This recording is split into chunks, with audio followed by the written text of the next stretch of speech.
Tovah, everyone. Ignore all the noise and the construction going on around me. I wanted to come to you live before Rosh Hashanah on my rooftop because MJE is going live in person all over the city. We're on the Jewish Center's rooftop tonight. We're on West 87th Street. We're in Chelsea Piers. We're on East 81st Street. MJ's got hundreds of our participants davening on Rosh Hashanah on the streets of Manhattan. And one of the things we're going to be doing is blowing the shofar. And the question is raised, what does the shofar have to do with what Rosh Hashanah is celebrating? Rosh Hashanah celebrates Hayom Harat Olam. Today is the birthday of the world. It's when God brought humanity into existence. So what does blowing the shofar have to do with celebrating humanity's creation? And one of the great rabbinic commentaries of the 18th century, the Ishbasar, suggested, how did God create man? We're celebrating mankind's birthday.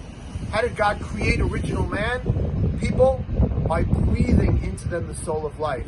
So we take our breath, which is the way God created us, and we take that breath and we use that breath for something productive, for something creative.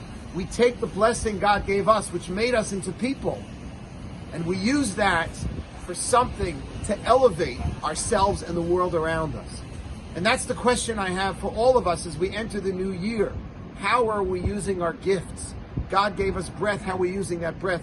We're going to blow the shofar with it. God gave us hands. God gave us feet. Are we running to do mitzvot? Are we doing great things with our hands, with our minds, with our hearts? Are we using the gifts that Hashem has given us for the greatest possible good? If COVID-19 has taught us anything, it's to appreciate the simple things in life. Are we using the simple parts and gifts of Hashem for the greatest possible good? And that's my bracha to you in the coming year.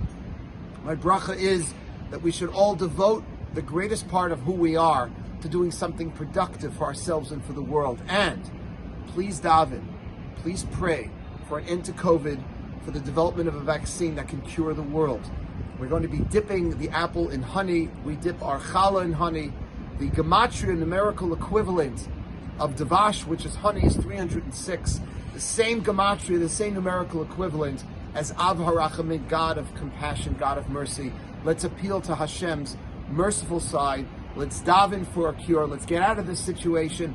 And ultimately, in the zechut, in the merit of using all of our gifts, all of our talents, and all of the things that God has bestowed upon us, that we will all be inscribed for a year of joy and happiness, of nachas and bracha, and of good health and relief for the world. Shabbat Shalom and Shana Tovah.